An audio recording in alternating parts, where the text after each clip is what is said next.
기도하겠습니다. 주님 감사합니다. 오늘도 우리가 말씀을 대할 수 있는 시간들을 허락하여 주심에 감사합니다. 그냥 세상 사람들이 다 가지고 있는 경전이 아닙니다. 세상의 모든 종교인들이 가지고 있는 경전이 아닙니다. 창조주 하나님이 우리에게 주신 사람이 살 수 있는 유일한 길을 적어주신 말씀입니다. 이 말씀을 대할 때 그런 감격이 있게 하여 주시고 수천 년부터 우리 인류를 향한 하나님의 사랑이, 하나님의 계획이 얼마나 신실한지 잘 깨닫는 우리 될 수 있도록 도와주시옵소서. 오늘도 성령님 함께하여 주옵소서. 예수님의 이름으로 기도드립니다. 아멘. 자, 오랜만이네요. 우리 화면을 공유할게요. 지금 신명기 보고 있습니다. 오늘은 신명기 4장입니다. 신명기는 앞에서도 말했지만 모세가 이제 약속의 땅 가나안 바로 앞에서 1세대는 다 죽고 2세대가 가나안에 들어가기 직전에 가나안 2세대를 향하여서 모세가 마지막으로 권면과 또는 율법을 강조하는 내용들이 있습니다. 그것이 1, 2, 3차 설교의 형태로 구분되어 있고 1차 설교는 신명기 1, 2, 3장 그 다음에 오늘부터 2차 설교 시작입니다. 1, 2, 3차 설교에 뭐 꼭 그런 건 아니지만 좀 구분을 짓자면 1차 설교는 과거 회상적 역사를 쭉 기록하고 지금까지 인도하신 하나님의 모습을 살폈다면 2차 설교의 핵심은 하나님이 주신 말씀, 율법을 강조하고 이 율법을 지키지 않으면 지키지 않고 우상에 넘어가면 안 된다라는 내용이 강조되어 있고 3차 설교는 27장부터 34장까지 미래적 내용, 하나님의 뜻대로 살면 축복받고 하나님의 말씀을 거역하면 저주받는다. 이렇게 단순화시킬 수 있을 것 같습니다. 자, 오늘은 2차 설교 내용입니다. 한번 찬찬히 살펴보도록 하죠. 모세 2차 설교, 자, 현재의 권면, 방금 말씀드렸던 그런 내용입니다.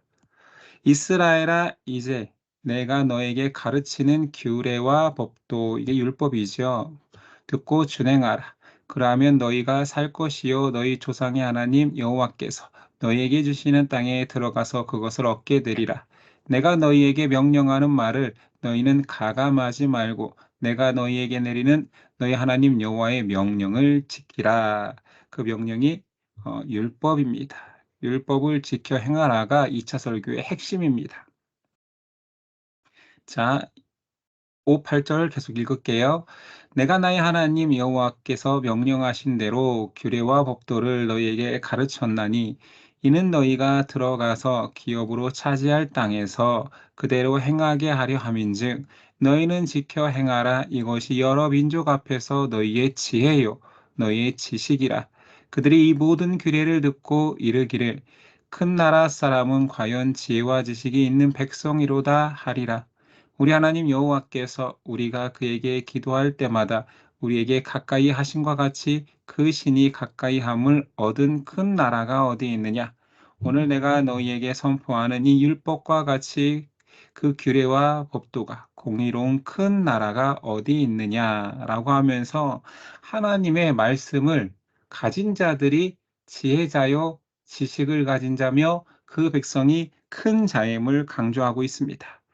계속 이어지는 13, 14절 읽어볼게요. 여호와께서 그의 언약을 너희에게 반포하시고 너희에게 지키라 명령하셨으니 곧 십계명이며 두 돌판에 쓰인 것이라. 친히 쓰신 것이라. 그때 여호와께서 내게 명령하사 너희에게 규례와 법도를 교훈하게 하셨나니 이는 너희가 거기로 건너가 받을 땅에서 행하게 하려 하심이라. 계속 처음에는 율법을 강조하는 거예요. 율법의 핵심인 십계명도 강조되고 있는 거죠. 규례와 법도 계속 반복되는 말들이 전부 다 율법이죠. 그리고 그 율법을 강조하면서 또 하나 너희를 말씀에서 떠나게 하는 유혹이 있으니 그것이 우상이다. 그러니까 하나님의 말씀을 떠난다. 곧 그 상태는 우상에 빠진 거하고 동일시해요. 우상에 빠진다라는 것은 말씀을 등한시하고 하나님이 마음에서 멀어진 거지요. 그래서 우상을 섬기지 말라라는 것을 강조하기 위해서 하나님께서 굉장히 독특한 방법을 쓰셨어요. 자기의 성품을 드러내십니다. 그러니까 관계성을 이야기하는 거죠. 너와 내가 어떤 관계인지 알아? 우리 사이에는 결코 우상이 들어올 수 없어. 그러면서 우상 이야기를 하는데 자기의 성품을 또는 속성을 드러내십니다. 그 첫 번째가 나는 질투하는 하나님이다. 한번 읽어볼까요? 23절 이하. 너희는 스스로 삼가 너희의 하나님 여호와께서 너희와 세우신 언약을 잊지 말고 내 하나님 여호와께서 금하신 어떤 형상의 우상도 조각하지 말라. 내 하나님 여호와는 소멸하는 불이시요 질투하시는 하나님이시니라. 내가 그 땅에서 아들을 낳고 손자를 얻으며 오래 살 때 만일 스스로 부패하여 무슨 형상의 우상이든지 조각하여 내 하나님 여호와 앞에 악을 행함으로 그의 노를 일으키면 내가 오늘 천지를 불러 증거를 삼노니 너희가 요단을 건너가서 얻은 땅에서 속히 망할 것이라. 너희가 거기서 너희의 날이 길지 못하고 전멸될 것이니라. 자, 하나님께서 우상 숭배하지 말라 하시면서 관계성 속에서 굉장히 이거는 하나님에겐 좀 불경한 표현 같잖아요. 질투한다 나 불같이 질투해.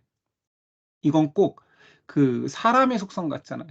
근데 이것을 이제 신학자들은 신인 동형론적 표현이라 그래요. 인간이 알아들을 수 있는 언어로 신이 말을 정지하셔서 말씀하신 거죠. 그러니까 우리가 알아들을 수 있는 방향으로 표현하시는 것이 질투하는 하나님. 왜 질투할까요? 어쩌면 너무 당연한 것일 수도 있습니다. 사람은 피조물은 하나님이 주인이신데 그 피조물이 창조주를 몰라보고 다른 것을 신으로 섬긴다라는 거니 얼마나 질투가 나는 겁니까? 얼마나 분노가 일어나는 겠냐고요. 또한 이 질투라는 표현을 바꿔 표현하면 나는 너희를 향한 마음이 너무 뜨겁게 사랑해라고도 표현할 수 있는 거죠.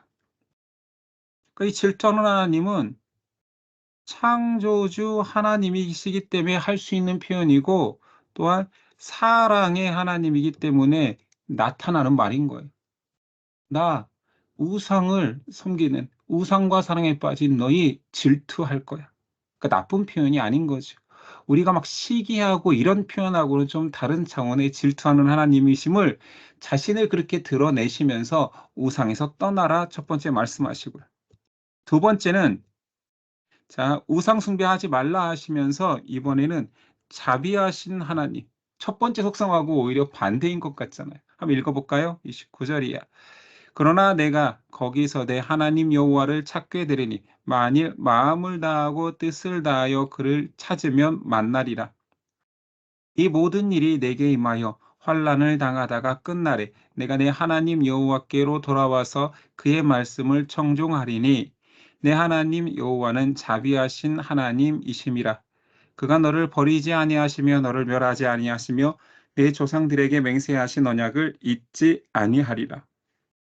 자비하신 하나님은 우리가 여기서 또 착각하는 것은 그냥 선대하는 그냥 마음이 좋은 이런 자비가 아니에요.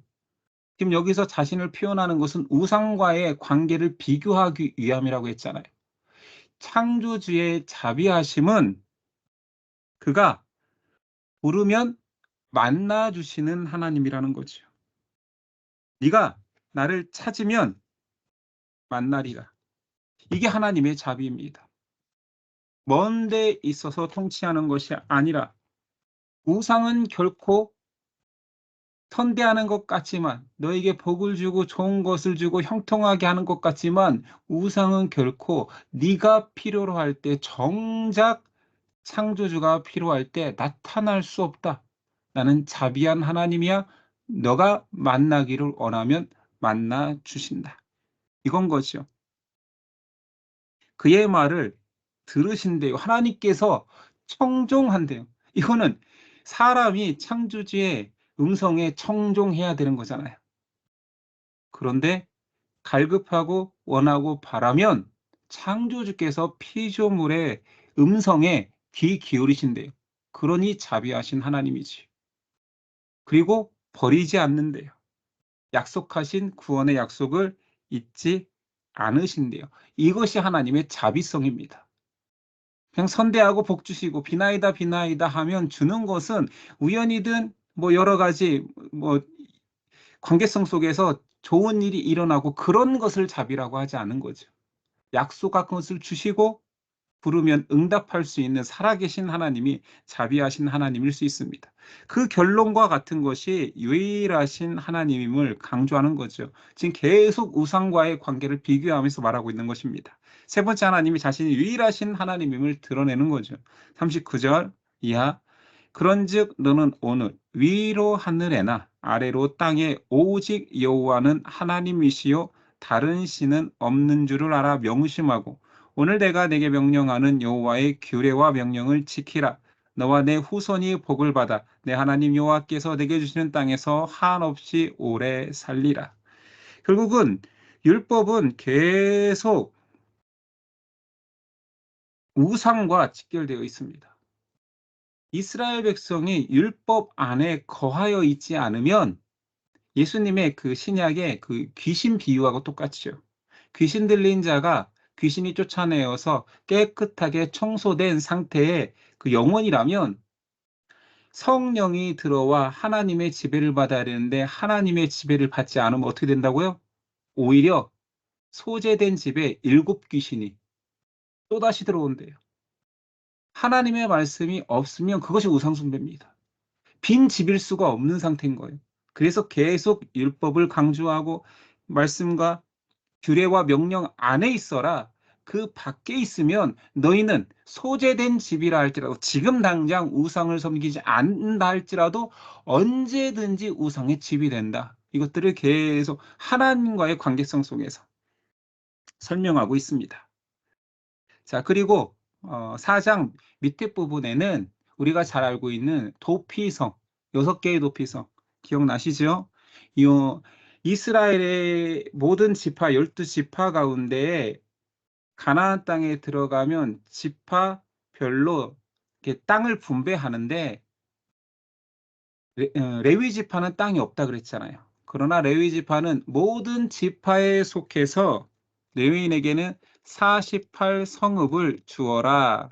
그리고 동쪽에 3개, 요단 서쪽에 3개의 도피성 6개, 6개를 두어서 유대인이 거하게, 유대인이래요. 레위인이 거하게 하라.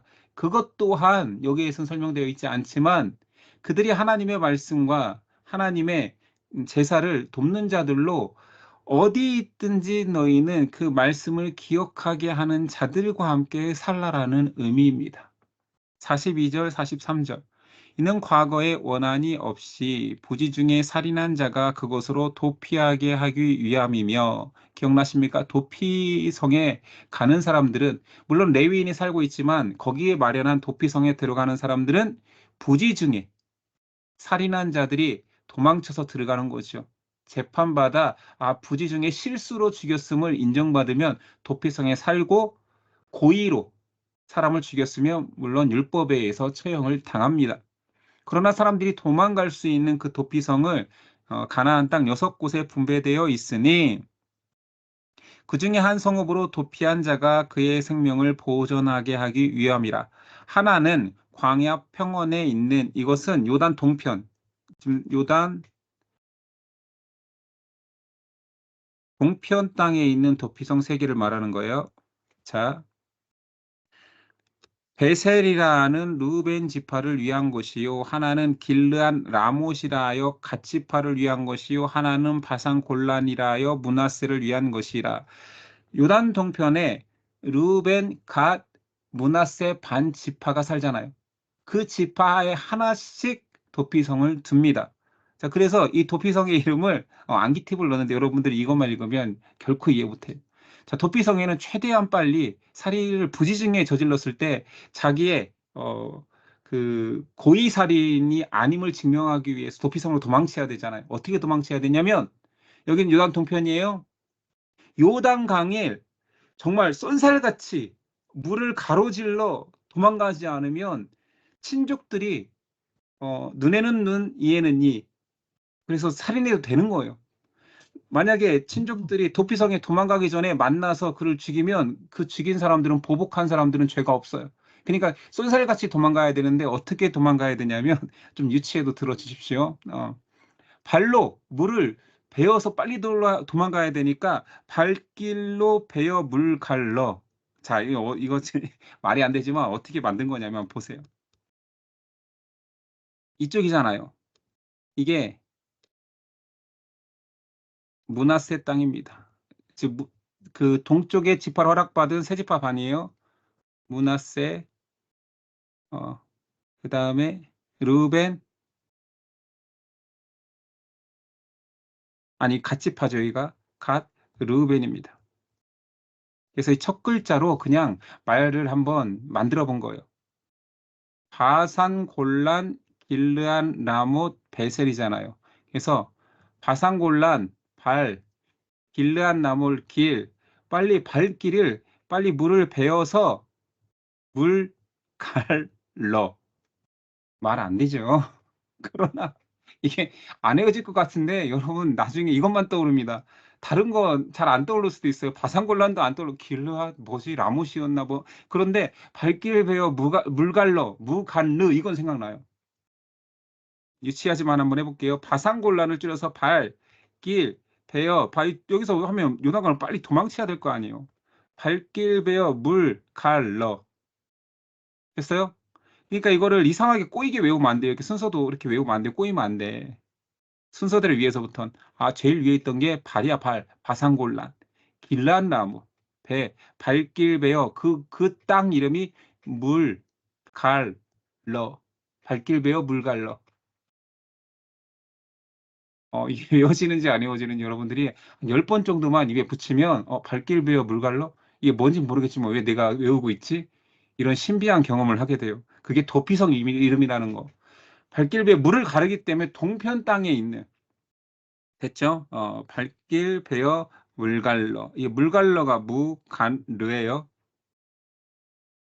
제가 하면서도 좀 민망하긴 하네요. 옛날에는 잘 외워진다고 생각했는데. 자, 발길 베어 물갈러 이게 도피성 이름입니다. 자, 이 앞에서 도피성 이야기가 나왔으니까 비교해 볼게요. 민수기 35장 11, 12절. 너희를 위하여 성읍을 도피성으로 정하여 부지 중에 살인한 자가 그리로 피하게 하라. 도피성의 정확한 의미가 나오죠. 이는 너희가 복수할 자에게서 도피하는 성을 삼아 살인자가 회중 앞에 서서 판결을 받기까지 죽지 않게 하기 위함이니라. 도피성은 그 부지 중에 살인하지 않았다고 해서 부지 중에 살인했다고 해서 무죄 방면되는 것이 아니라 대제사장이 죽기까지 도피성이 감옥처럼 갇혀 지내는 장소예요. 그러니까 부지 중에 사람을 죽였다고 해서 율법에서 무죄 선언하는 것이 아니라 너 여기서 참여하면서 살아. 너 고향집에 못 가. 너는 이 도피성 레위인의 성읍 안에서만 밖으로 나갔다가 혹 누군가 너를 알아본 사람이 널 죽이면 어쩔 수 없어. 보호해주지 못해. 그러니까 도피성은 감옥의 역할도 하고 있습니다. 요단강 땅에도 세 개가 있고 요단 동편에도 세 개가 있겠죠. 제가 왜 이렇게 썼을까요? 그거 잘못됐네요. 요단강 땅이 아니라 요동 동편에 있는 맞네요. 갈릴리 게데스 이게 가나안 땅입니다. 요단이 아니라 가나안 땅에 있는 세 군데가 갈릴리 게데스, 세겜, 헤브론. 이스라엘에서 가장 핵심이 되는 중심지죠. 요단 동편에 방금 외웠듯이 바산골란, 길르앗 라못, 베셀, 발길배입니다. 발길배 여기 있네요.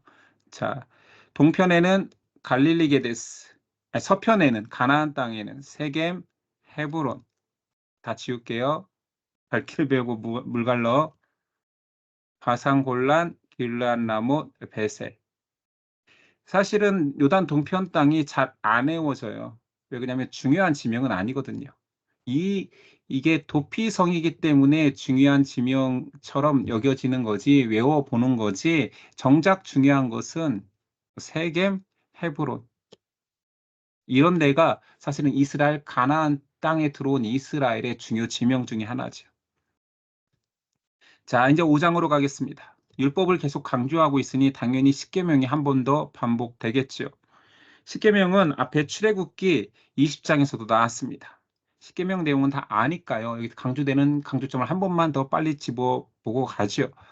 1절에 3절 모세가 온 이스라엘을 불러 그들에게 이르되 이스라엘아 오늘 내가 너희의 귀에 말하는 규례와 법도를 듣고 그것을 배우며 지켜 행하라. 우리 하나님 여호와께서 호렙산에서 우리와 언약을 세우셨나니 이 언약은 여호와께서 우리 조상들과 세우신 것이 아니요 오늘 여기 살아있는 우리 곧 우리와 세우신 것이라 하면서 이제 십계명이 언급되고 있습니다. 알다시피 십계명은 출애굽기 20장에도 있고 지금 신명기 5장에도 기록되어 있습니다. 자, 우리 십계명 한번 간단하게 반복해 볼까요? 자, 하나님 사랑과 이웃 사랑이라는 두 큰 갈래 속에서 4개, 6개가 존재하는 거잖아요. 암기장치로 자, 1절 다른 신들을 내게 두지 말라. 이상한 우상을 만들지 말라. 지금 암기장치죠. 그러나 뭐 여러분 십계명 다 외우고 있으니까 3절 여호와 이름을 망령되게 부르는 것을 삼가라. 사업하지 말고 안식일을 기억하라. 오만이를 공경하라. 5, 6 육체에 살인하지 말라. 칠칠 맞은 사람과 간음하지 말라. 팔로 도둑질하지 말라. 구차한 거짓 증거하지 말라. 10원이라도 내 이웃의 집을 탐내지 말라. 이렇게 해서 10원이라도 이웃의 것을 탐내지 말라. 팔로 도둑질하지 말라. 오만이를 공경하라. 뭐 이런 것들 다 기억나면 뭐 좋죠. 자, 출애굽기 20장과 신명기 5장은 좀 관점의 차이가 있습니다. 강조점의 차이가 있는데 둘 다 안식일을 강조하면서 이거는 출애굽기 20장에서도 한번 다루었던 내용이에요. 자, 안식일을 강조함에 있어서 출애굽기 20장 한번 읽어볼게요. 이는 엿새 동안에 나 여호와가 하늘과 땅과 바다와 그 가운데 모든 것을 만들고 일곱째 날에 쉬었음이라. 그러므로 나 여호와가 안식일을 복되게 하여 그날을 거룩하게 하였느니라. 자, 모든 것을 만들고 창조하였고 6일간 내가 창조했고 7일간 쉬었잖아. 그러니 일곱째 날을 복되게 했어. 너희도 그 창조주를 기억하라. 그 기억하는 날로 안식일을 삼으라가 출애굽기의 강조점이었다면 신명기에서는 지금 2세대를 향하였고 창조 때 백성이 아니잖아요. 창조주 하나님을 기억하라라는 것보다 더 중요한 것은 구원의 하나님. 야, 너희 부모님과 함께 어디에서 나왔니? 애굽 땅에서 나왔잖아. 구원의 하나님을 강조하기 위해서 신명기의 강조점이 달라진 거예요. 한번 보죠. 신명기 5장 15절. 너는 기억하라. 내가 애굽 땅에서 종 되었더니 내 하나님 여호와가 강한 손과 편팔로 거기서 너희를 인도하여 내었나니 라고 강조점이 다르죠. 그러므로 너희는 뭐 안식일을 지키라 이런 말이에요. 결론은 안식일을 지키라, 안식일을 강조하는 게 맞은데 출애굽기에서는 창조주 하나님, 여기서는 구원주 하나님, 구원자 하나님이 강조되고 있죠. 그러니 너희는 기억하라. 안식일이 그런 날이다를 말하고 있습니다. 계속적인 율법을 강조하고 있으니 또 말씀에 대해서 강조합니다. 하나님의 말씀을 두려워하라. 26절 이하입니다. 육신을 가진 자로서 우리처럼 살아계시는 하나님의 음성이 불 가운데에서 바람을 듣고 생존한 자가 누구니까? 당신은 가까이 나아가서 우리 하나님 여호와께서 하시는 말씀을 다 듣고 우리 하나님 여호와께서 당신에게 이르는 것을 다 우리에게 전하소서 우리가 듣고 행하겠나이다 하였느니라. 밑입니다. 그런즉 너희 하나님 여호와께서 너희에게 명령하신 대로 너희는 삼가 행하여 좌로나 우로나 치우치지 말고 너희 하나님 여호와께서 너희에게 명령하신 모든 도를 행하라. 그리하면 너희가 살 것이요 복이 너희에게 있을 것이며 너희가 차지한 땅에서 너희 날이 길리라. 자, 말씀을 따르면 하나님이 그냥 장수의 복 축복하시고 영원히 살고 뭐 이런 것들을 다 주시겠대요. 그러니까 우리가 말씀을 지금 대하고 있는 것이죠. 자, 6장입니다. 자, 하나님의 말씀을 강조하다 보니 자, 그러면 어느 정도로 강조해야 되느냐? 그냥 몸에서 떨어지지 않게. 너희 그냥 삶 속에서 말씀이 붙어 있게 해. 이런 거죠. 왜 그러냐면 이 두 번째 설교는 계속 율법을 강조해야 되니까 앞에서 언약으로 주셨던 쉐마 교리 그걸 다시 한번 또 강조하는 거예요. 그냥 말씀을 지니고 다녀라는 거지요. 자, 말씀을 손목에 메고 기호로 삼아라. 4절에서 9절. 이스라엘아 들으라. 이 말이 쉐마 이스라엘.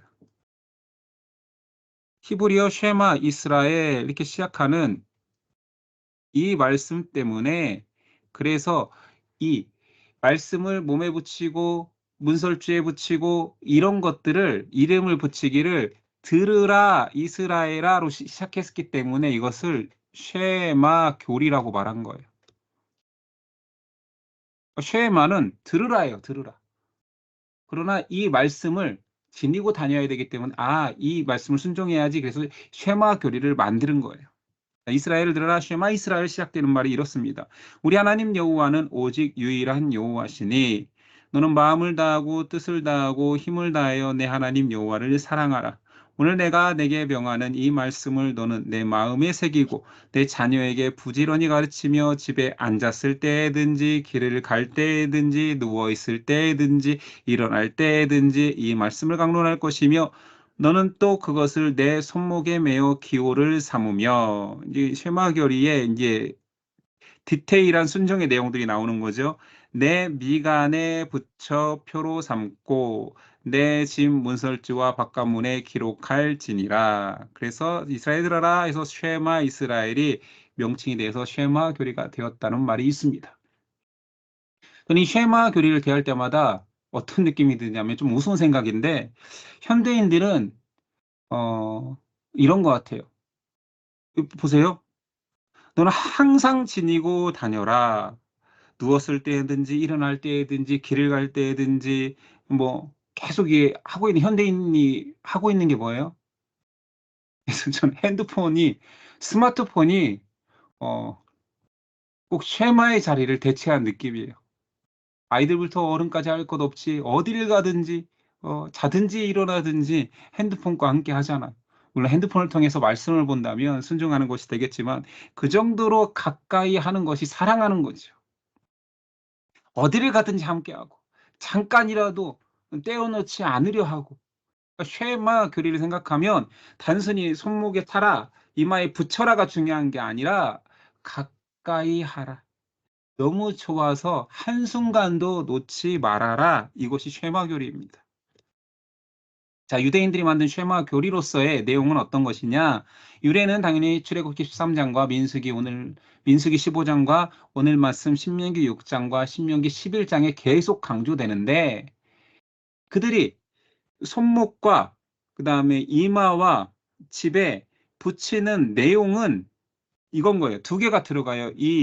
그 테필린이나 메주자 이제 테필린이 상자니까 상자 그 안에 이게 테필린이거든요.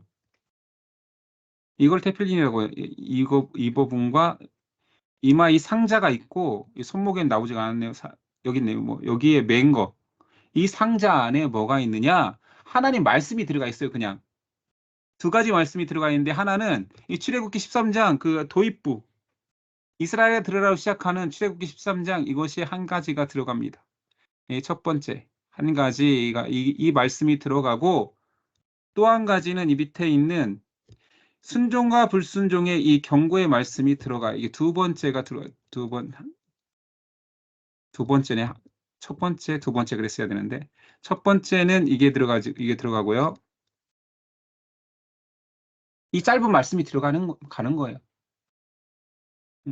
그것을 이마에도 상자에 넣어놓고 그런 거지. 신명기 11장 뒷부분에 나오지만 한번 읽어보겠습니다. 내가 오늘 너희에게 명하는 내 명령을 너희가 만일 청종하고 너희 하나님 여호와를 사랑하여 마음을 다하고 뜻을 다하여 섬기면 여호와께서 너희 땅에 이른 비와 늦은 비, 이건 축복의 상징이죠. 그 당시에는 비가 너무 간절하던 때니까 적당한 때에 내리시리니 너희가 곡식과 포도주와 기름을 얻을 것이요 이러므로 너희는 나의 이 말을 너희의 마음과 뜻에 두고 또 그것을 또 한 번 강조합니다.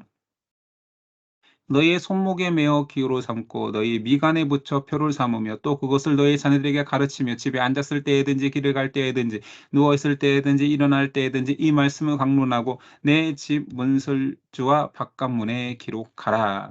그러면서 유대인들은 지금도 이런 일들을 하죠. 집에 붙인 거를 매주자. 사실은 이것은 어, 이스라엘 말로 그냥 문설주라는 말이에요. 근데 우리나라 말로도 좀 연관이 되지 않습니까? 문설주의 매주자, 문설주의 매주자.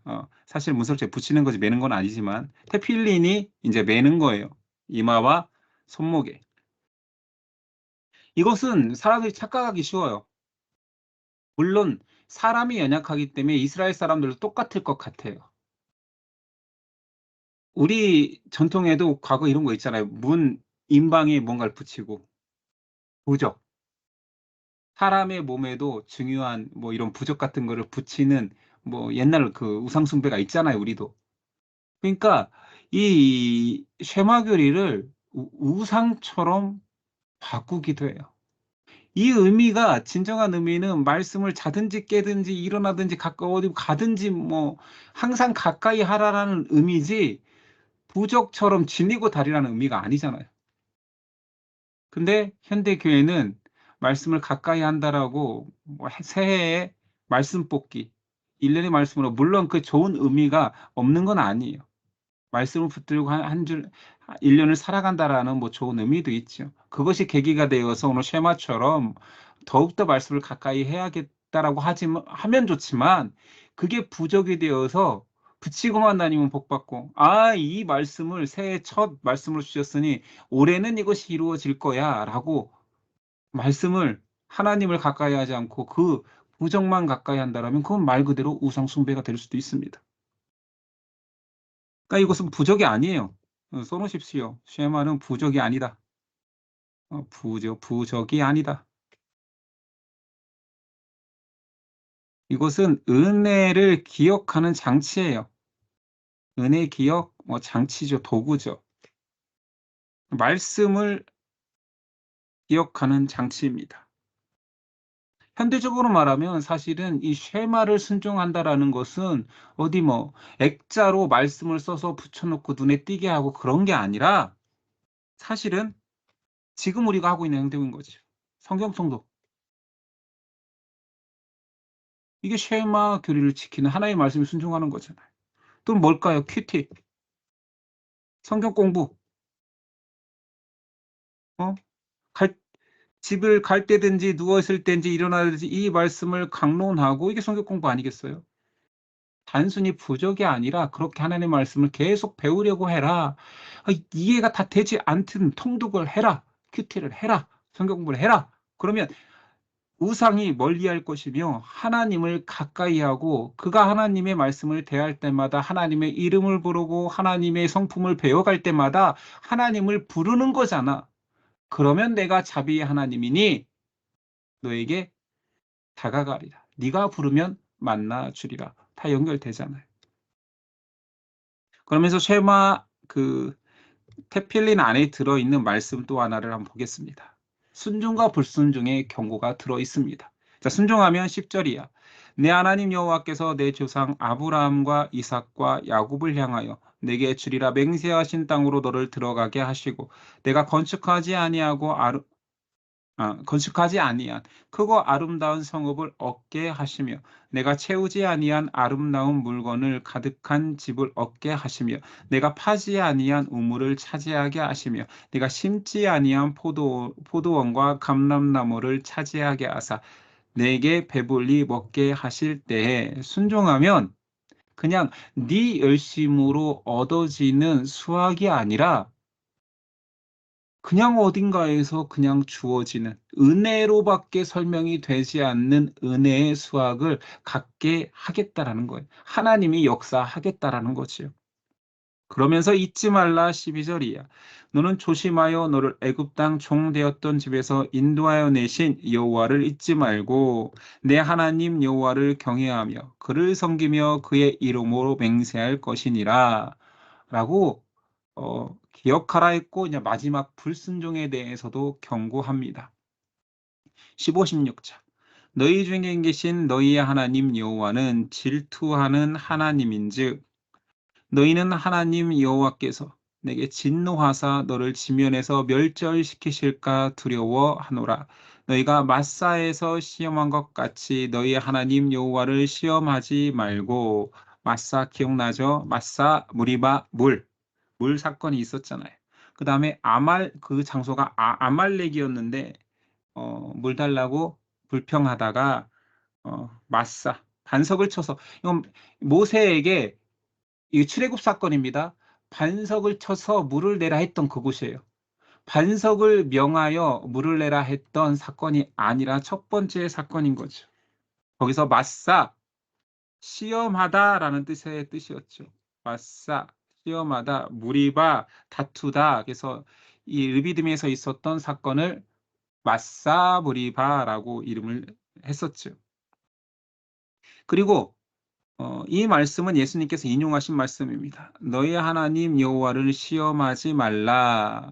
예수님 공생의 시작 전에 마귀에게 시험 받으실 때 이 말씀을 가지고 마귀를 물리쳤었죠. 그래서 한번 그 예수님의 말씀을 가져와 봤습니다.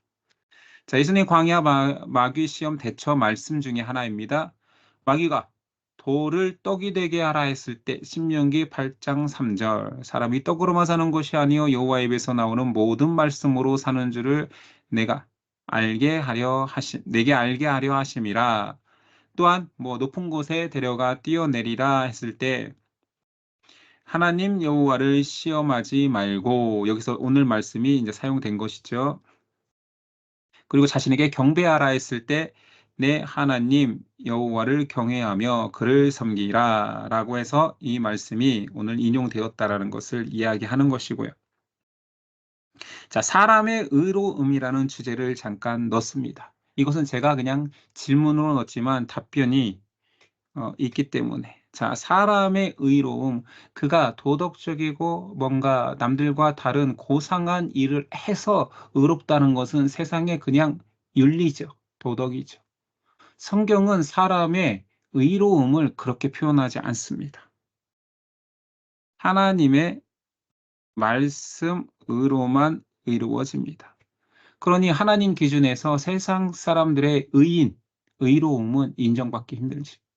하나님의 말씀이 들어간 자가 성경이 말하는 의인이고, 내가 그를 의롭다 여기겠다. 하나님의 말씀이 들어갔다라는 것은 말씀이 육신이 돼서 오신 예수 그리스도께서 들어가셨기 때문에 그를 그리스도의 보혈로 씻겨진 의로운 자, 칭의, 의롭다 칭하겠다. 왜냐? 너는 말씀이 들어갔거든. 그리스도가 말씀이 돼서 너희 안에 침투했거든. 그것을 성경은 의인이라 합니다. 한번 볼까요? 25절.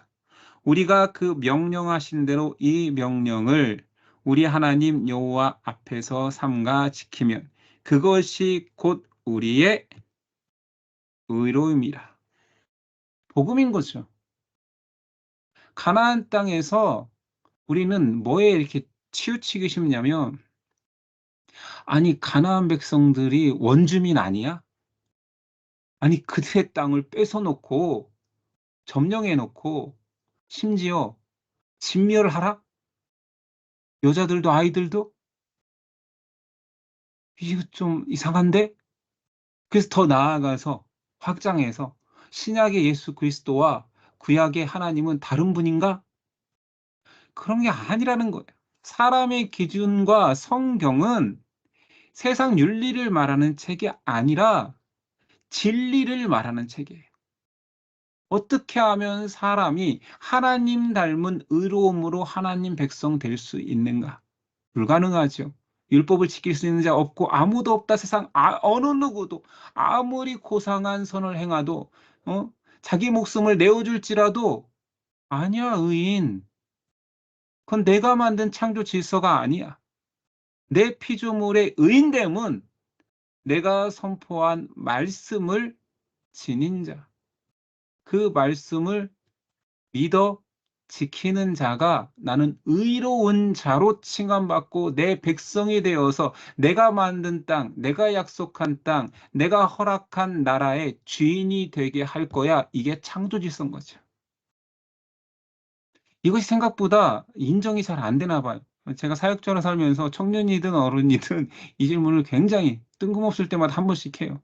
저는 구약 성경은 잘 안 읽어요. 거기서 복음을 잘 못 느끼겠어요. 이래요. 구약 성경은 은혜가 안 돼요.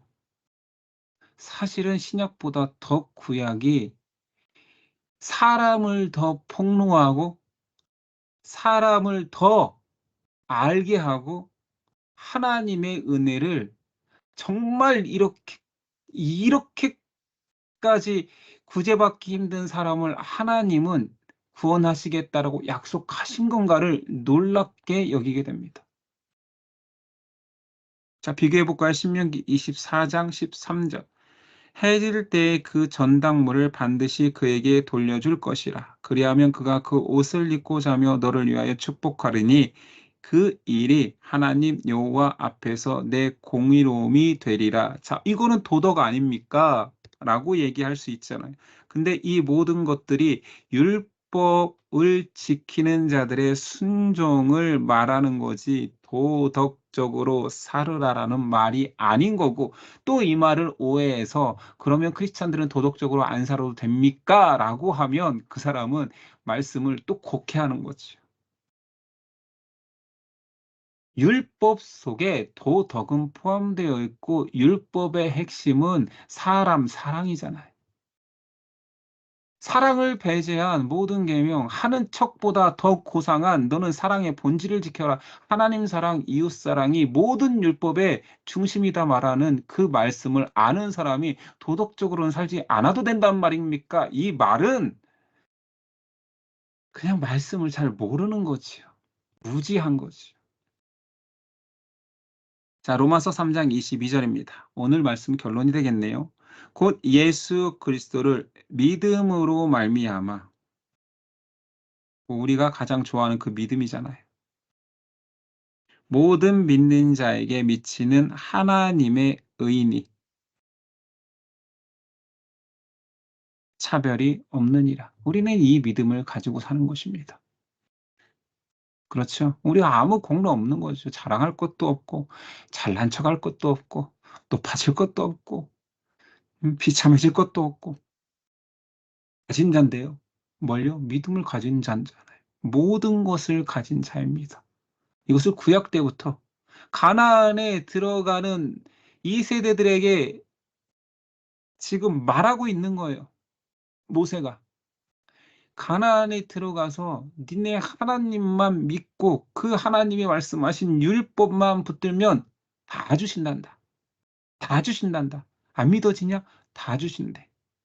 모세 죽자마자 여호수아가 리더가 됐을 때 이스라엘은 또 말씀을 의지하지 않고 하나님을 의지하지 않으려고 했을 때 여호수아가 또 말하는 거 또 똑같은 말을 했습니다.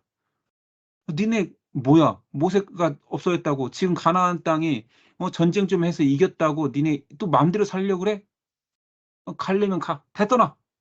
그러나 나와 내 집은 여호와만 섬길 거야.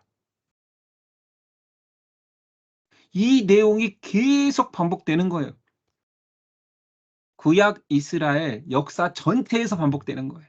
사사기에서도 반복되죠. 분열왕국에서도 반복되죠. 호로기에서 반복되죠. 예수님 오시기까지 이거 계속 반복되고 계속 강조하는 거예요. 못 믿겠어. 아직도 못 믿겠어. 아니 하나님 말씀 떠나니까 망하잖아. 쫓겨지잖아. 하나님의 나라도 분열되잖아. 다 죽잖아. 끌려가잖아. 아직도 못 믿겠어. 계속 그 이야기가 반복되고 있습니다. 결국 믿음이 답이라는 것이지요. 자, 오늘 여기까지. 그리고 우리 반복해야 되니까요. 장제목. 창조 한번 보겠습니다. 오늘 내용. 자, 1, 2차 설교 내용이 2차 설교, 1차 설교 내용은 1, 2, 3장에서 다루었으니까요. 모세 1차 설교, 그 다음에 롯에 허락된 그 자손은 땅은 침범하지 말라라는 하나님 명령과 그 다음에 약속의 땅을 바라보면서 그 과거를 회상하는 그 모든 내용들이 3장에 있었고요. 오늘 2차 설교 핵심은 율법을 지키라, 우상을 멀리하라 하면서 질투하는 하나님, 자비 하나님, 유일하신 하나님, 그리고 그 율법을 강조하니 당연히 십계명이 나와야 되겠고요. 그 말씀을 곁에 두어라. 그래서 어느 정도까지 그냥 손에 붙이고 다녀, 손에 달고 다녀, 이거 쉐마까지 오늘 했습니다. 오늘 장제목이 너무 적고 뭐 누적된 장제목이 없으니까 오늘은 여기까지 하겠습니다. 됐죠? 자, 이제 얼굴을 보고 그래도 좀 기억나는 것이 있는지 질문을 좀 해봐야죠. 여기는 중지하고요. 뭘 물어볼까요? 이거는 뭐 오늘은 어떤 스토리가 없기 때문에 물어볼 건 별로 없고 제가 물어볼 거 뻔하잖아요. 가나안 동편에 가나안 동편에 한번 떠올려보세요. 개인적으로 전부 다. 제가 말하기 전에 발길 베고 물갈로밖에 생각 안 나잖아요. 지명 하나도 생각 안 나고. 그렇다니까 이게 암기장치가 유치할수록 기억이 나요. 발길 베고 물갈로 도대체 발길 베고 뭐 물을 갈라서 도망치라는 얘기는 기억나는데 그게 지명 이름은 뭐란 말이야 하지 마시고 발길 베고 물갈러 이것만 외우지 말고 바산 골란, 그다음에 길르앗 라몬, 베셀, 그다음에 그 지파 땅은 무갓르. 이게 동편 땅에 허락된 세 지파 반의 이름을 모르는 사람은 물갈러, 즉 물이라는 지파가 있어. 그렇게 된다니까요. 그러니까 입에 계속 붙이는 게 중요해요. 그리고 여러분들은 저랑 그렇게 하다 보면 외우려고 하도 안 해도 계속 강조되는 것이 뭐 뻔했잖아요. 뭐 문하세, 뭐 르벤, 문하세 반지파 이런 것들을 계속 듣기 때문에 기억된단 말이지. 물하면 문하세, 갈, 아니, 갓지파, 르, 르벤. 됐죠? 이건 뭐 퀴즈 내봤자 이거밖에 없고 여러분들 다 외웠을 것 같으니까 다시 한번 딱 오른쪽에 이렇게 세 개로 나누어서 하는 거예요. 발, 길, 베고, 물, 갈, 르벤, 무간르, 바산골란, 길르앗나못, 베셀, 문하세, 갓, 르벤. 이게 동편에 허락된 도피성이었습니다. 오늘 여기까지 하겠습니다. 됐죠? 제가 기도하고 마칠게요. 하나님,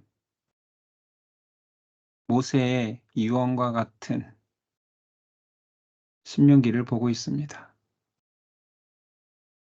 다음 세대를 바라보며 얼마나 부러우면서도 걱정이 많았을까요? 그들이 자신이 들어가지 못하는 가나안 땅에 하나님의 축복의 땅에 들어갑니다.